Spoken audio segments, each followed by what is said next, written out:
Okay, guys, welcome back to the Small Business Big Stories podcast. It's been a little while.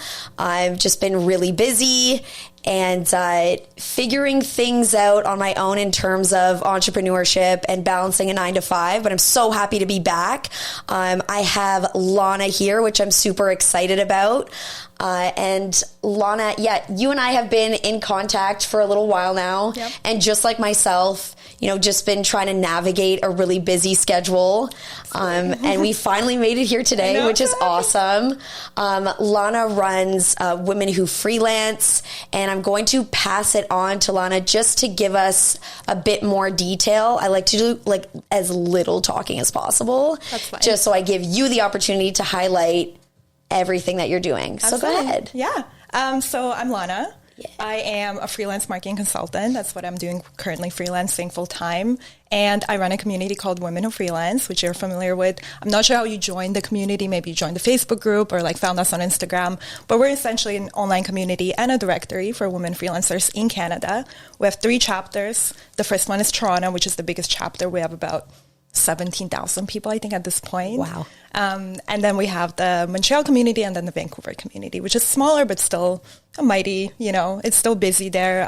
The community is definitely growing. So excited to see where that goes. But that's essentially Women Who Freelance. Yeah, it's incredible. I actually came across you through a colleague of mine.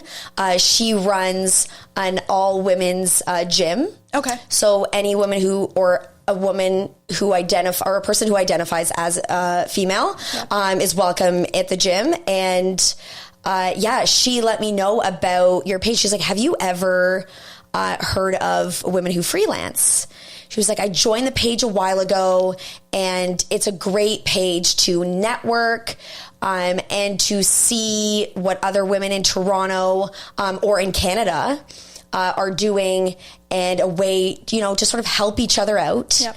And to have those conversations about, the reason why we're all on the page, which is freelancing. Yeah. And so I was like, okay, I'll go check it out. What I saw in just the few seconds that I had joined it was so incredible. I felt such a warm welcome. I felt that sense of community. I felt that everyone was there to help each other. And it was a little strange, to be honest, because in a lot of settings, I often feel as though, especially when you're in the entrepreneurship role, it can be quite cutthroat. Competitive. It can be quite competitive, Yep. and which is fine. I think competition is fine. Yep. But I didn't get really a sense of that at all when joining your page. Yeah. It was very much, somebody would post something and then it would be 5 to 20 comments about how everyone else in the group could help that person. Right. Either find someone where they were looking for a service, to find someone to fulfill that need, or to help out if somebody was looking for some kind of work. Yep. So I think that you have built something absolutely incredible. Thank you. When did you start Women Who Freelance? It's a story in itself, actually. So I was freelancing full time as well back then. So I jumped around between freelance work and working full time. And it was the first time starting out. So I didn't know where to find clients. I didn't know what to charge. There were so many questions I had. So I did what a lot of people don't do. I went on Kijiji. Yeah. And I found my first client. I looked up keywords, people looking for. Back then I was doing social media management, blog writing. I was doing everything. I was essentially telling them, if you have any kind of work, I'll take it. Yeah. And I posted on Kijiji, found a client. And then when he asked me, what do you charge? I had no idea. So I kind of came up with a rate that right now I realize was very low, even for someone starting out. Yeah. So I started doing that, starting to trying to find clients all around. And then just all the questions that I had in my head where I didn't know, taxes and what other communities exist for women freelancers. I was working in coffee shops by myself. It was super lonely. Yeah. And I was part of a Facebook group in the States that was also catered towards women freelancers. And I reached out to them and I said, listen, I want to expand you into Canada. Like, I want to start a chapter. I feel like there's a lot of demand. And we did a lot of back and forth. They were really awesome about it and they wanted to pursue this. And then at some point, they ghosted me. Like, I'd never heard back. So wow. I emailed a few times, sent a few reminders, really wanted to like expand their brand into Canada. Yes. And eventually, after a while, I really didn't want to start my own brand. It was just like overwhelming for me. I was trying to navigate freelancing. But at the end of the day, I was like, you know what? Like, this needs to exist in Canada. And if they don't want to expand into Canada, that's fine. I'm just going to start my own thing. Yeah. So I called it Women Who Freelance, started a Facebook group. Essentially it was like for me to find other women that I could be friends with and like communicate with and talk about all things freelancing. And started that Facebook group. It was maybe like 5 people. I promoted it in other Facebook groups. And then it grew super quickly. Yeah. So that's what happened. It's funny because that's why I started this podcast. Oh, yeah? Yeah, for a little bit of selfish reasons. Right. Because I was looking for that network myself. Yep. I was trying to network or trying to figure out the world of entrepreneurship and network in a way that would make sense to that, where I could lean on other women for that support and for guidance and to figure out like what the heck I was doing. Exactly. Right? Because things like, what am I going to charge? What are my packages going to look like? That idea of like packaging your service was like, I don't know. Exactly. Yeah. And so, this is why I started this podcast, was because I wanted to fill my toolbox of information. Yep. And once I felt good and ready, then I could go about my own entrepreneurship path. Absolutely. Yeah. Right. So it's funny that you say that, because I think, most businesses or most organizations or pages or groups start because of that, like your own personal need for something, your own desire. And you're just like, well, I can't find it out there. Right? Yeah. If there's demand, then people are looking for it. Like, if you're looking for it, other people are too. So if you put something out there, you see demand, you see some traction, then it's going to work. Yeah, absolutely. So when you started your page, was it just a matter, like, how did people start to join? Was it like word of mouth? A lot of it was, in the beginning, I did a lot of promotion. So there are other women groups that exist in Ontario. And I posted in them and I said, if you're a freelancer, you should join this group. We're just going to be a small community and talk about all things freelancing.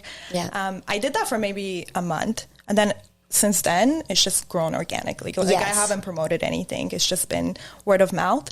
In the beginning, there was a lot of learning, like managing a Facebook community is not easy. No. You have to monitor, you have to make sure you have rules in place. You have to make sure that people are not spamming. If they're promoting themselves, they're not promoting in a spammy way. Yes. And there's a lot of groups that I was part of, they had that issue. Like, you go in and you see just a lot of kind of irrelevant, like photos and videos being shared with no context. And then you scroll and you don't find any information, right? Yes. So for my group, I really wanted to make sure that every single post is vetted. So even now, you can't post without us approving. Yeah. So I go into every single post. I make sure that it meets our community guidelines, and then it can be posted. Right.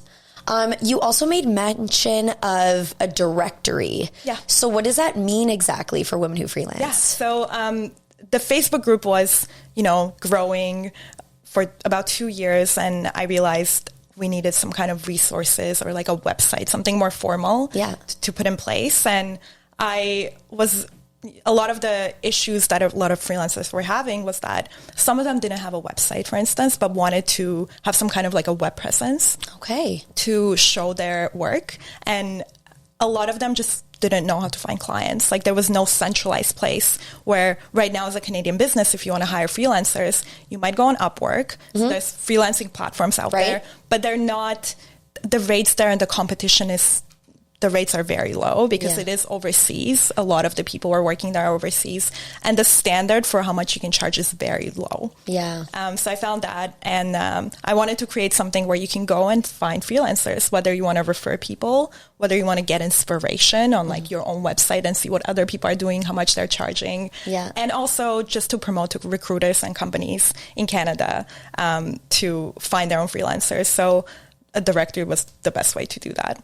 Yeah. So that's how it started. And we have about 200 freelancers, I think, listed on the directory as of today. That's and amazing. A lot of them, I actually had an event last week, a virtual networking event. Okay. And one of the two women there who are part of the directory, one of them said that she found her dream client on the directory. So the dream client reached out to them, found them on the directory, and then sent them a message, and now they're working together. Yes. And the second one said that her traffic, she monitors her Google Analytics, and that went up significantly since she was listed on the directory.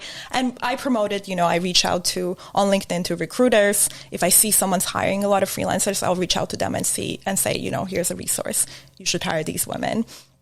And it's worked so far. So yeah, that's that. You're giving me goosebumps. Oh. It's just, it's just so great to hear the amount of support that you've created, and just to hear the feedback from the members of your directory. Just say like, you created this opportunity and now their businesses have flourished. I'm sure that feels like amazing. That gives you goosebumps too. Know. And I have obviously there's imposter syndrome, and I think a lot of freelancers have this, a lot of business owners have this. So a lot of, like in the beginning when I launched the directory, I didn't ask these questions because I was so scared of the feedback that I was going to get. But the moment I actually launched a survey, I think a year into the directory, and I found that more than 70% of the women on the directory have found clients through the directory, which for me was amazing. But I just remember contemplating with myself and saying, do I want to ask this question? What if it's not working?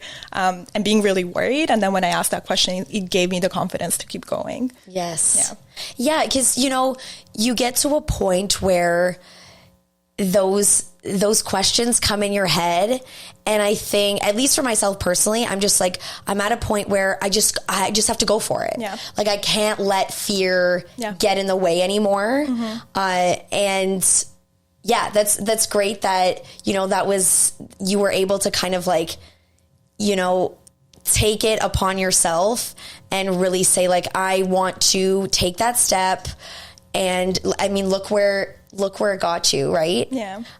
So you mentioned something about how one of the members of your directory said she found her perfect client or her ideal client. Yeah.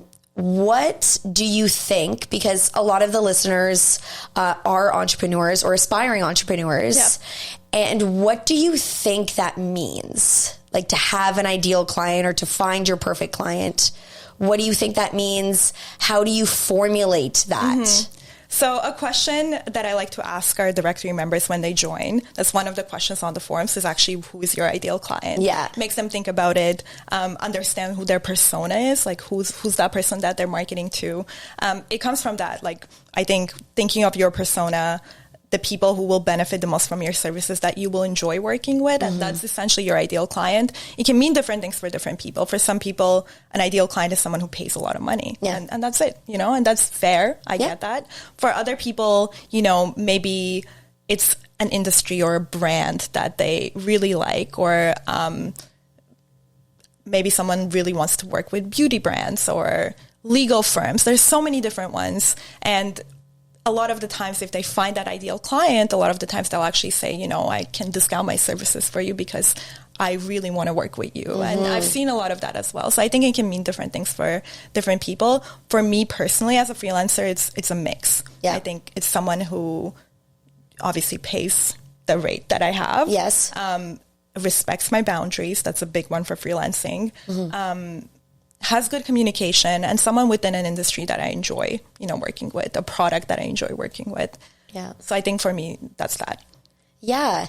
And I think that's super helpful, especially the boundaries, because as an entrepreneur, it can be really easy to just be like, okay, you need me now? Like, okay, let me answer now because I'm available now and it's happening right in front of me right now. Yeah. And especially when you are not only an entrepreneur, but maybe even someone who's balancing a 9-to-5 alongside your business. Yep. And maybe you're just starting out. I think it's so easy to forget about that boundary piece. Absolutely. Because you just want to build your business and you get excited. I'm speaking from personal experience. Same. I get so excited and then I'm just like, okay, like I can just be an octopus and get things done here and here and here while I'm sitting right here. And then you burn out like this. Yes. Yeah. So, if there's something that you can say in regards to your experience with setting those boundaries, how did you go about that? What made you say like, okay, no, this is how I'm going to run my business? So obviously I've had a lot of bad experiences as every freelancer. When I started out, then there's a client that I remember distinctly who, in the very beginning, as we were, getting the contract signed and everything, she emailed me so many times. Like there were 10 emails in one thread of emails that were sent within maybe like an hour of like thoughts and like very disorganized. Yes. And that already to me was a red flag. But I pursued it because I was excited. For sure. Of course. And I remember she would text me during like any hour of the day, and there were like 5 text messages, and it was my fault because I didn't set that boundary. Now what I do, actually, I put it in my contract. You can contact me within these hours. Wonderful. And they know that, and I stress it in our discovery call that I'm only available maybe from like Monday to Thursday between 1 p.m. and 3 p.m. When I worked full time, it was after 6 p.m. Yes. And if they don't respect that, then we can't work together. And I think that's so important. Like put it in your contract. That's something I say to a lot of freelancers. That way it's there. If they break the contract or if they decide not to respect your boundaries, then you can refer to the contract and say, actually this is listed here. Yes.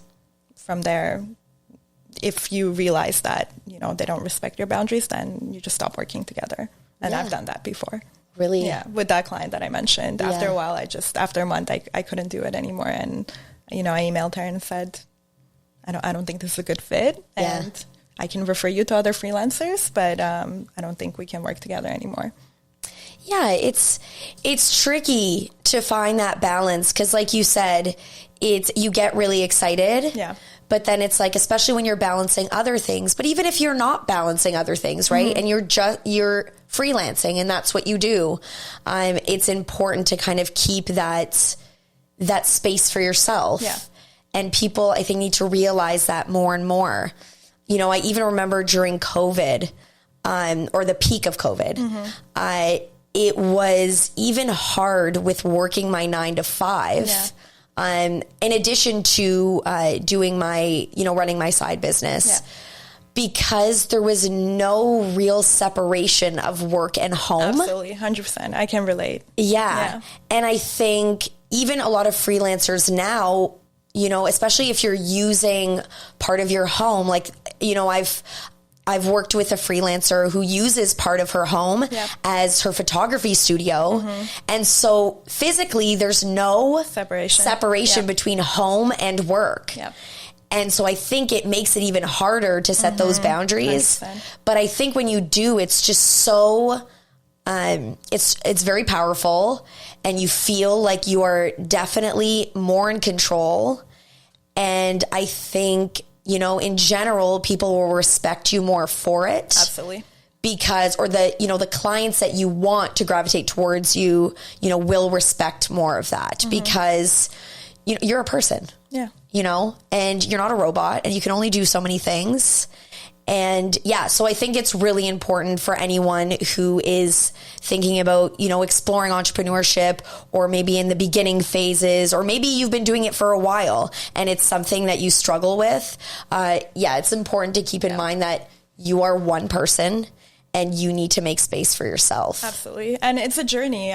This is a question that came up in that event that I was telling you about that I had last week. Yeah. I'm currently new to full-time freelancing. I have been doing that for about a month. Yes. And I'm having trouble, like as an experienced freelancer, I'm having trouble separating my clients. I'm working with different agencies and different clients. And how do I, set my schedule and make sure I'm not working past those hours? And I want to make sure that everything's organized because I function better that way. And it's a question that came up in the community. There were about 20 freelancers on the call, and everyone was struggling with it. Oh, yeah. And people who were experienced, maybe I've been doing this for 20 years, they were still struggling. So it's a journey. You learn as you go, but it's not super straightforward. Yeah, absolutely.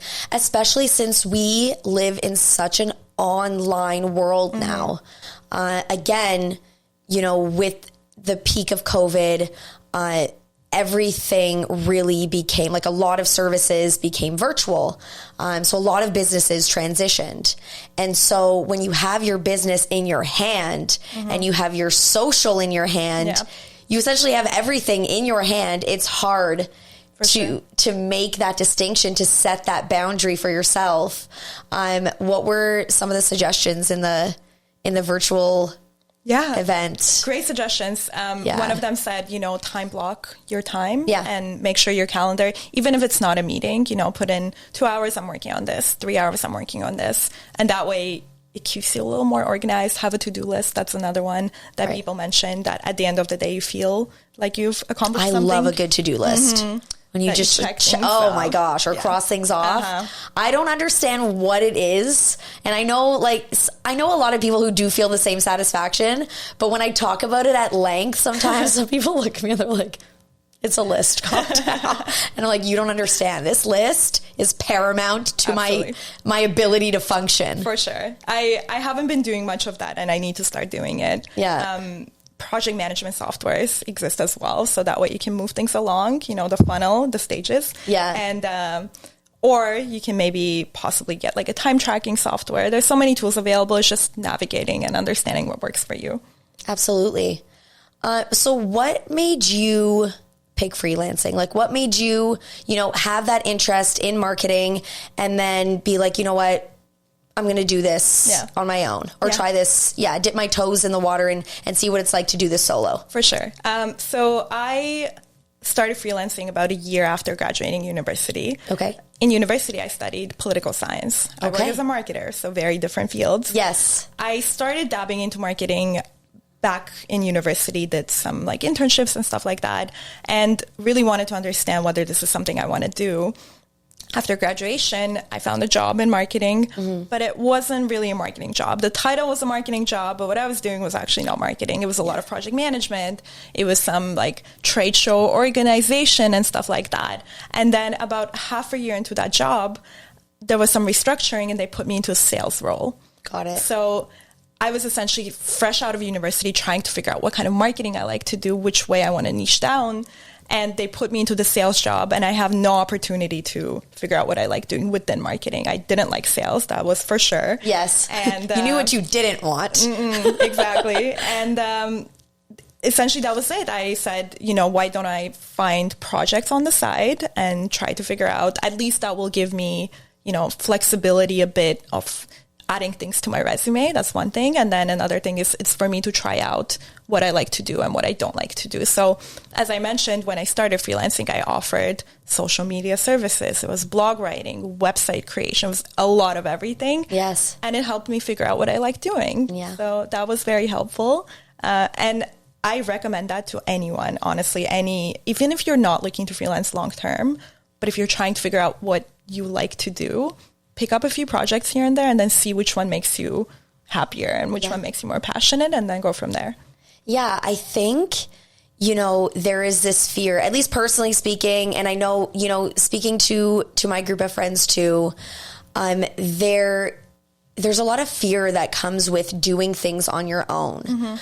I know that growing up in the household that I did, grateful for it, you know, had a great upbringing, but it also was an upbringing that came from a generation of you go to school, you do post-secondary school, you graduate, you find that 9-to-5 job. And that's it. You get the pension, you get that, you know, you get the benefits, you buy a house, you start your family, the end. Yeah.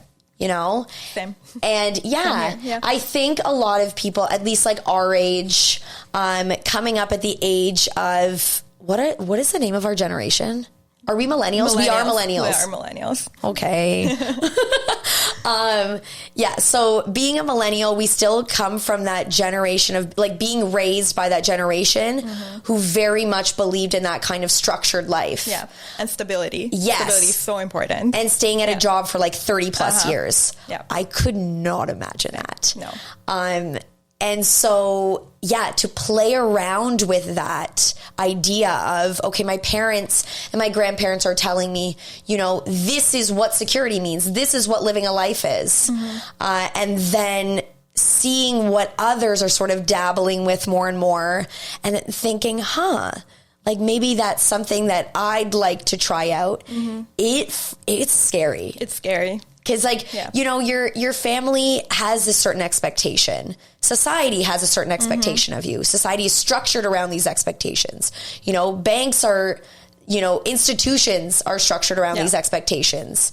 You know, so when you have, like, an entire world basically saying, like, this is how, or at least, you know, within the Western world, this is how your life should be laid out. And you're just like, okay, I guess. So I remember, you know, wanting to dabble here and there, just like what you were saying about, you know, try different things, you know, let that be your starting point of entrepreneurship or providing a service. For me, it immediately brought back when I first started thinking about starting my own business or starting my own brand and being like, okay, like, what do I want this to be? And I'm still figuring things out of, you know, trying things here, trying things there, and seeing how I can build something to offer to others. You know, as a business, because I have a fitness brand, I have a fitness, like a personal training and group fitness business. And, you know, I've been sharing this a little bit more, but I am in the process of wanting to start a child and youth mentoring program. You know, I have a deep passion for education. And so, you know, just having the flexibility, at least in my mind, of just saying like, you know what, I'm going to try this. I'm going to try that. I'm going to try this. Like when I tell people that, you know, I worked at a veterinary emergency clinic and I also did property management and I also did this and that, you know, it makes me think I didn't have a focus, but I'm kind of grateful for that. It's not a bad thing. No. Yeah. So I think that, yeah, it's important for people to hear that it is okay to try different things in different industries. Like, as you know, I'm doing a real estate license. So something I decided to pursue on the side to see if I like it or not. It's so different from what I do on a day-to-day, right? And it's not at all related to marketing. It can be in some way or another, but I saw potential and I decided to try it. If it doesn't work out, I'm not going to be mad about it. At least I tried. For sure. And it's become a lot less about what other people think. And I think that just comes with like time and experience, just living life in general, where you can start off being very afraid of, well, what does this mean? You know, I'm not going down this path that a lot of maybe my peers are going down. And I'm wanting to just do more exploration. I don't have a definitive answer of what I want to do. I was actually just talking to a friend about this last night where, you know, if I don't have any regrets, but if I could do it over again, I don't think I would have gone to university right after high school. Interesting. I think that I would have taken a year off to figure out what it is that I wanted to do and maybe travel or just work, just to figure it out a little bit more. Because at 17 and 18 years old... You have no idea. At 31, I have no idea. Yeah. Let alone 17, 18. I get that. I think going to university, the reason I studied political science, I wanted to go to law school. I did the same. You did the same. Yes. That's funny. It was just such a thing to do. Obviously, you know, law makes you good money. It's stable. It's in need. And it's something worth pursuing. So I went into political science as that was like the most logical step to get into law. For sure. And then within maybe like my second year, I started networking a lot and I realized there were other jobs out there. Like, it sounds funny, but I didn't know marketing was a job. I didn't know that like I didn't know startups existed. I was so oblivious, and I come from an immigrant family. So we're taught that there's, you know, you can be a lawyer, a doctor, an engineer, a teacher, and that's it. Same. There you go. No, absolutely. It was, you know, these are kind of your choices. And again, this is the generation that they were raised in. This is what, you know, I understand. They, you know, left, and I say they, just like based on, you know, perhaps your family and mine as well, they left their home country to provide opportunity. Yeah. Exactly. Yeah. And so what that opportunity meant was a doctor, a lawyer, a teacher, and taking on those roles that they knew would bring you financial success and stability. Yep. And I think there's absolutely nothing wrong with that. But what I did definitely learn was it could bring about a lot of fear, like I mentioned, if your mind is not really going down 100% those avenues. Yeah. And I was scared too, you know, when I graduated and decided not to go to law school. I didn't know if I would get a job in marketing. I didn't have the education in marketing. And luckily I found that job. Luckily I started freelancing and it brought me where I am today. Yes. But I was taking the risk, you know, I could have just gone into, you know, I did a degree in political science. Maybe I didn't want to pursue law school. I should have gone and worked for the government possibly, or tried to find that kind of job. And it didn't interest me. I didn't want to do that. It's really creating the opportunity for yourself. And back in university, doing those, you know, side projects, trying to get some experience within the field, really taking the risk and seeing if you like it. That's so important. A lot of people just think that there's one trajectory and they have to do it the way it's done, the way they expect it to be done. And that's not the case, at least for me. And I'm so happy I did it the way I did it. Yeah. And I mean, look what's come out of it, right? And not just, you know, your virtual presence, but also in person. Like not too long ago, I went to one of your in-person events in Toronto, and it was absolutely incredible. I had never been to an event solo before. And to go to a networking event where I didn't know anybody was very nerve-wracking for me. You know, I am a pretty outgoing person, but I do have my shy moments, especially when I'm walking into a space where I don't know anyone. It didn't last very long because the smiles that I saw, the conversations that were going on, it was hard not to get wrapped up in it all. Yeah. So when did the in-person event start? Actually, right after I started the community, I wanted to focus on events because I liked organizing them. Good for you. Love getting people together, love getting beautiful venues, looking for them, and seeing people network. I think that's definitely a passion of mine. So right after starting Women Who Freelance, an organization reached out to me that did some kind of networking events like these, and they wanted to partner up with me and see if we could bring people in and have people network with each other. Yeah. So they provided the venue, and I you know, marketed to my community. We had maybe like 40 people show up, which was great. This is back when the group was maybe, 200 people. Fantastic. Yeah, so it was pretty impressive. And I loved the event. It was great. So many people. We actually had a microphone on stage, and freelancers, as an entrepreneur, a lot of them are very shy. They don't know how to pitch themselves. So we had a microphone, and we wanted to encourage people to go on stage and talk about their business. And that way other people will know what they do and possibly refer them to, and maybe there will be employers at the event. So almost everyone went up on stage. Oh, that's great. It was amazing. And I was so surprised because knowing a lot of these people, even personally, a lot of people were shy. And the fact that they, felt confident enough, it was such a community feeling that they felt confident enough to go on stage and pitch themselves was incredible.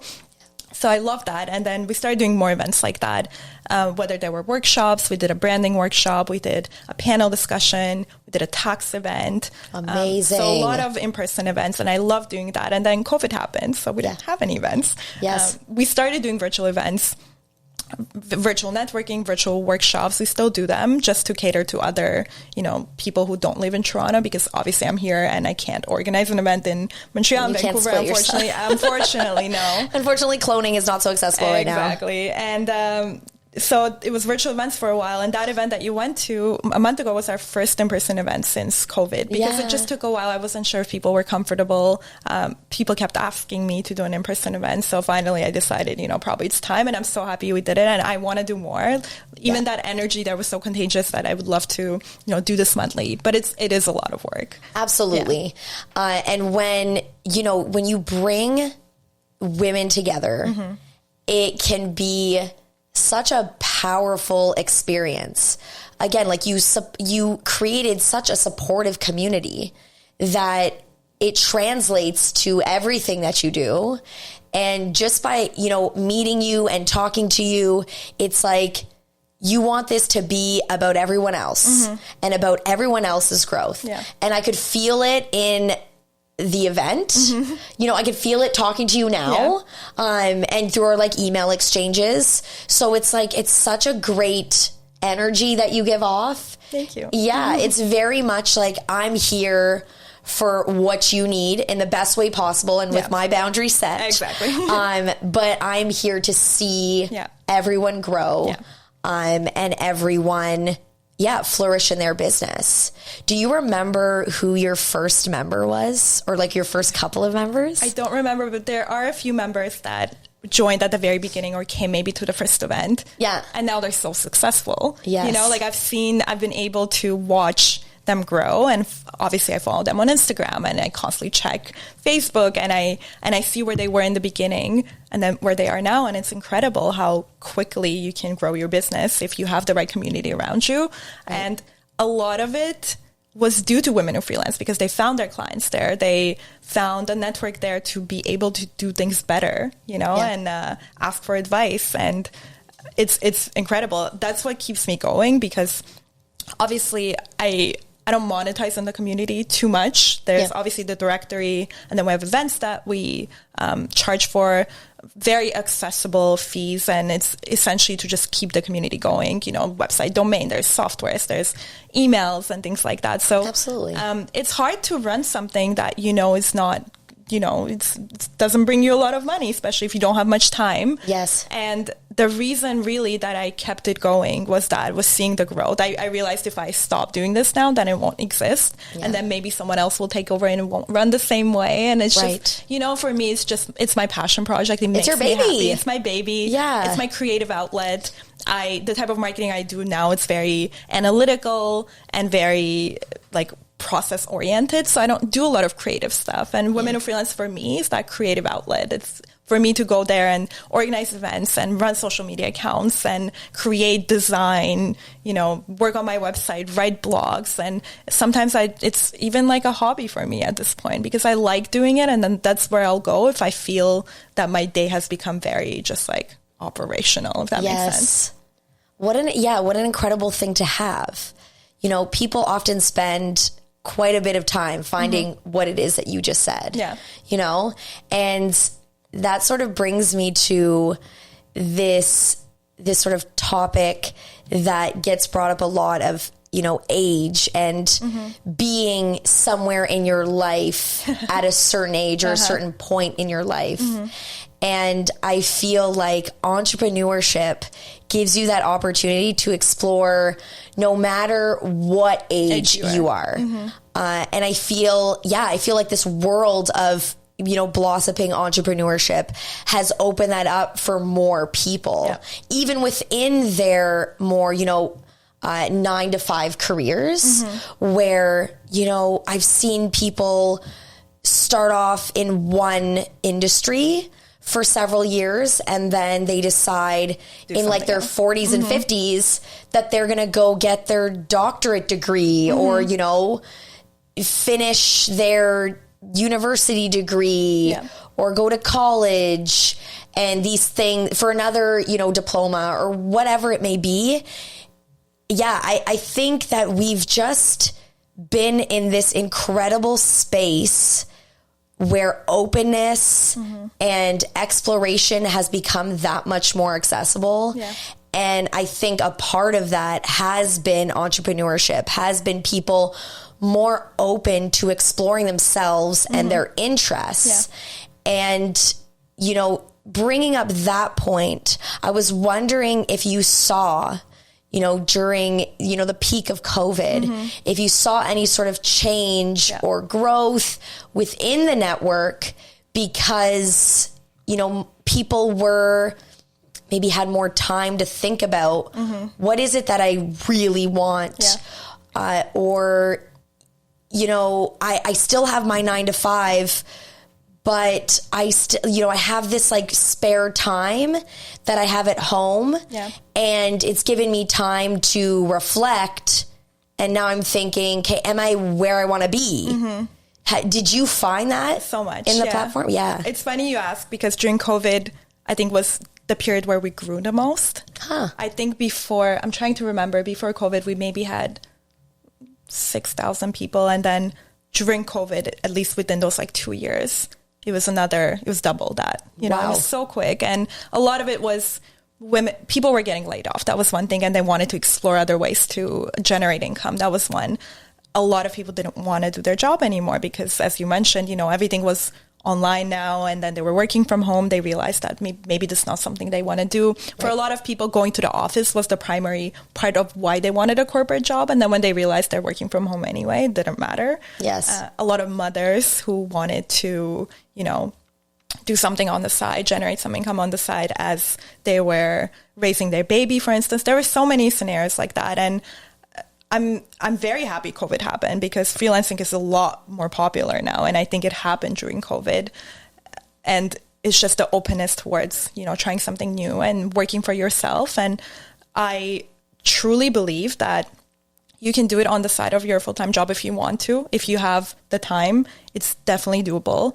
If you feel like, it's getting too much and you have the financial cushion and then you have the clients, then you can do it full-time. There are so many options, it's not one way or another.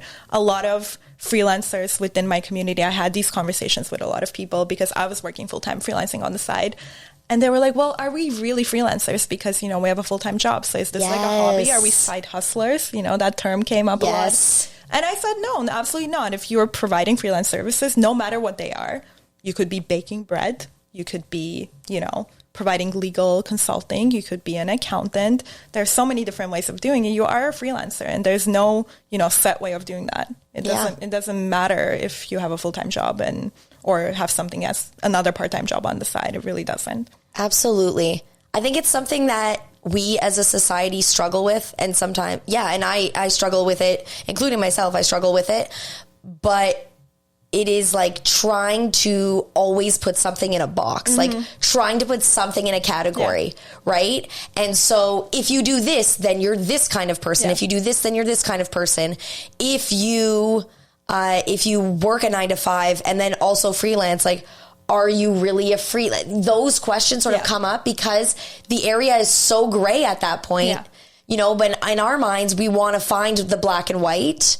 And again, the thing about entrepreneurship is that it's not. It's not a box. No. You can't fit it into a box. No. No, it is something that is based on a lot of exploration.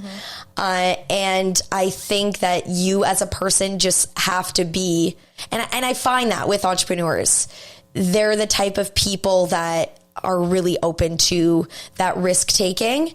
And it's scary. It's really scary. So open to that risk taking and open to the idea of, okay, if this doesn't work out, then I'm going to try this. Exactly. Yeah. And if that doesn't work out, then I'll try this.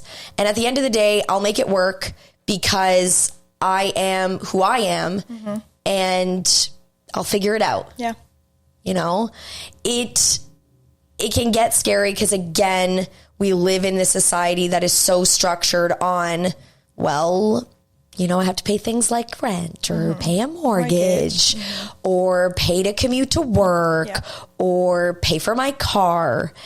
And so those are like the scary pieces, right? 100%. And so like your mind may be wanting to do all of this dabbling, but all of these structures set into place and all these processes are like, well, it's not that easy. It's really not. No, institutionally, I think getting a mortgage, that's one thing that you mentioned is very hard if you're self-employed. Yes. And, you have to show, I think, 2 years or 3 years of stable income for the banks to trust you and give you the money that you're looking for.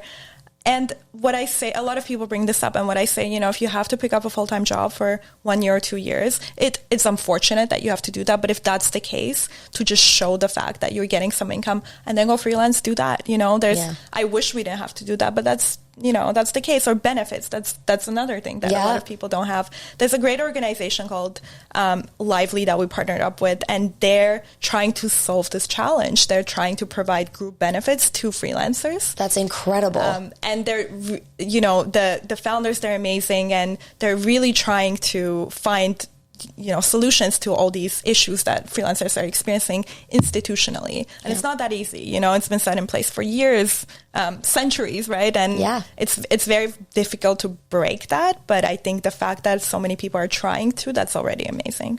For sure. And I think it would take a little less of that pressure off of the scary part of entrepreneurship, right? If there was that level of stability where it was like, I'm able to explore another avenue, but I know that it is going to come with, benefits so that I can help support myself in that way, help support a loved one in that way.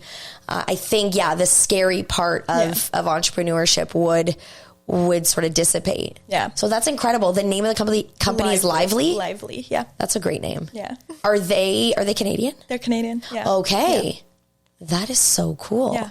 I'll send you the link later. They're awesome, and a lot of my community have used them and have had a good experience. And when I had a conversation with them, they did mention that they're trying to find solutions to things like mortgages, for instance, as well. So I hope they succeed, and I hope there are more organizations in the future trying to tackle that.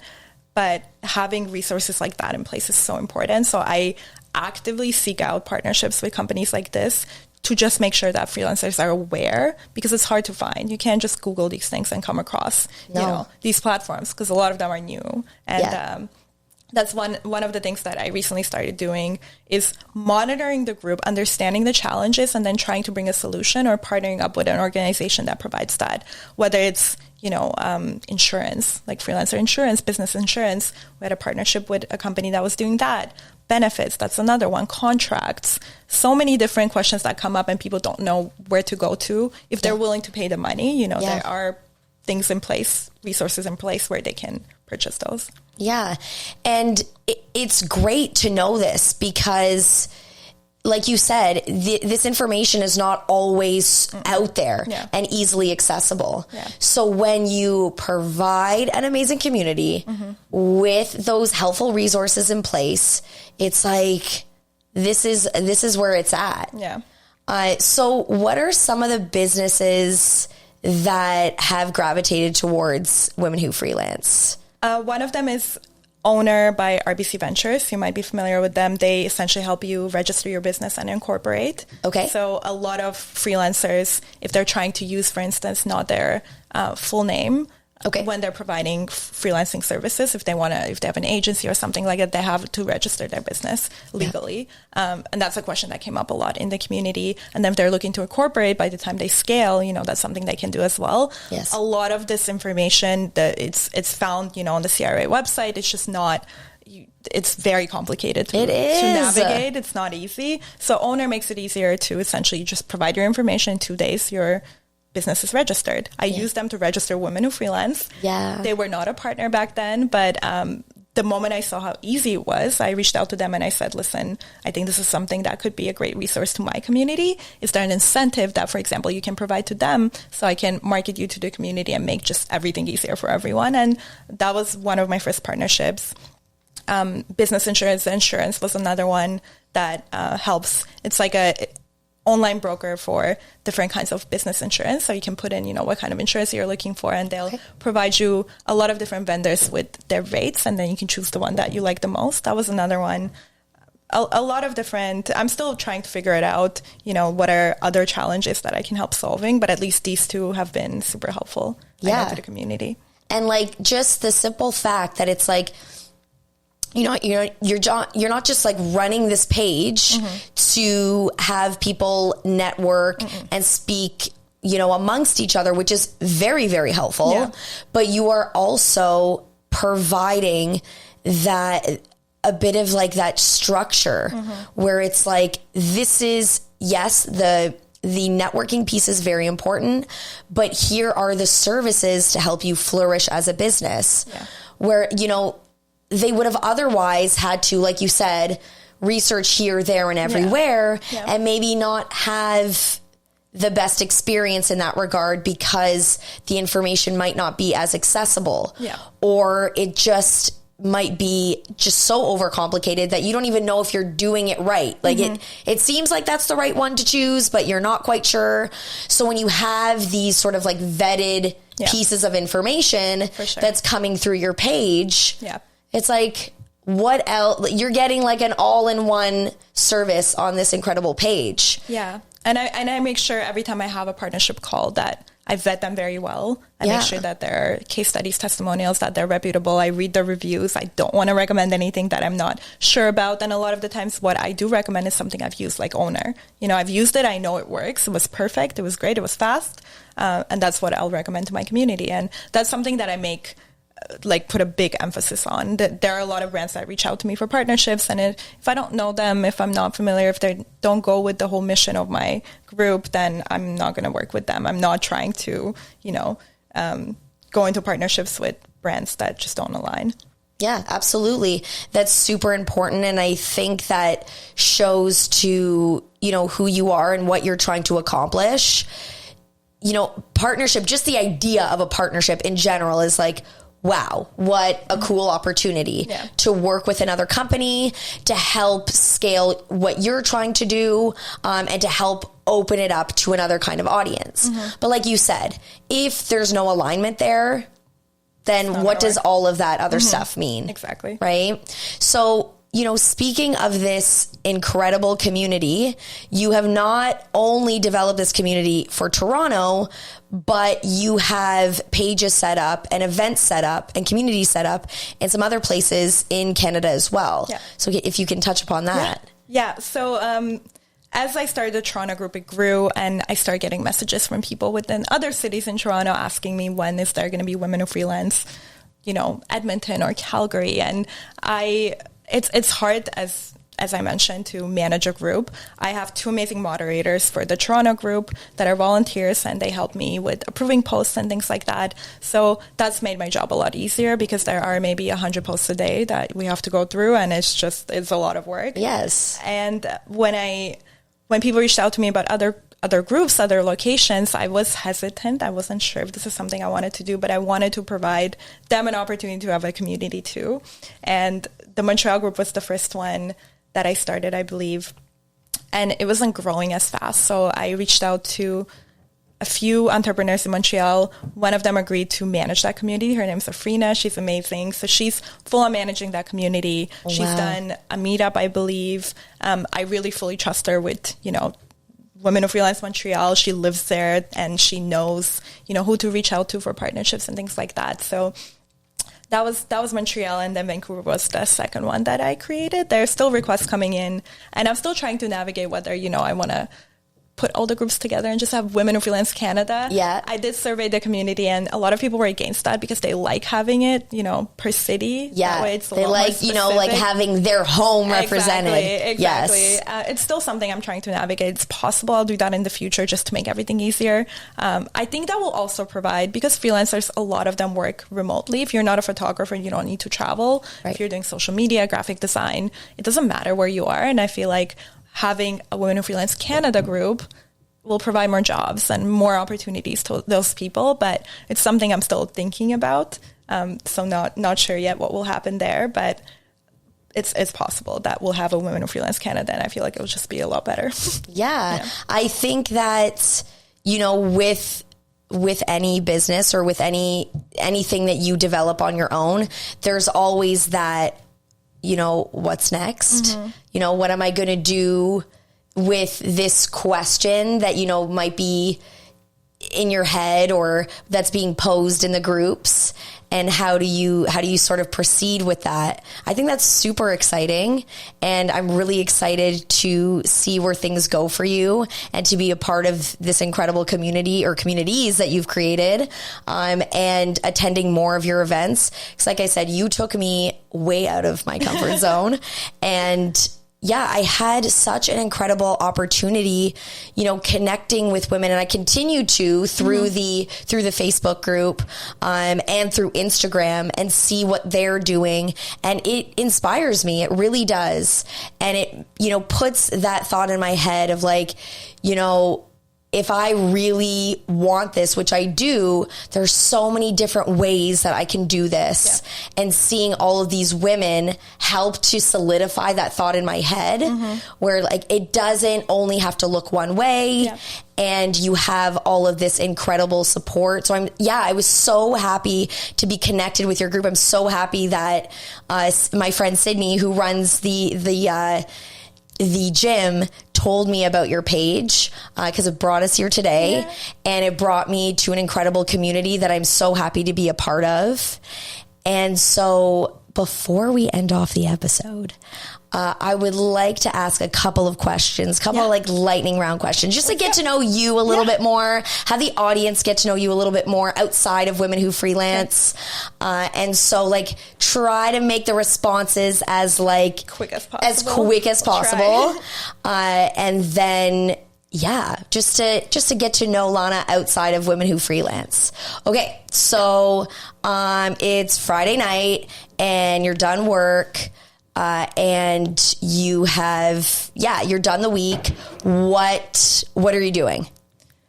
It depends on the mood. Obviously, I'm either at home watching Netflix or reading a good book, or I am out salsa dancing, because that's something I really like to do. Okay. So there are a lot of great socials in Toronto where you can go and just dance with a lot of great leaders. So it's either that or that. Really depends how tired I am. That is so cool. We need to talk a little bit more about that, because I want to know where the salsa place is. Okay. So what is one thing that you would say to 18-year-old Lana? That you don't have to be put in a box. I think we talked about this, that you're going to have a lot of really great opportunities if you just, take a risk. And, I think it's that. Just do what you're doing, because I really, truly don't regret anything I've done since I was at the age of 18. So everything has brought me to where I am today. Don't doubt yourself and just go for it. Well, thank you so much for coming on today. Thank you. It was such a pleasure. Where can everyone find you? Yeah, so we're on Instagram at Women. We're on our website, womenwhofreelance.com. You can find us on Instagram at Women Who Freelance CA. Okay. And our Facebook groups are Women Who Freelance Toronto, Montreal, and Vancouver. If you're from one of those cities, definitely join. Amazing. Thank you so much, Lana. It was such a pleasure. And I am so excited to stay connected and see where Women Who Freelance goes next. Thanks for having me. Awesome. Thank you guys so much for tuning in, and stay tuned for the next one.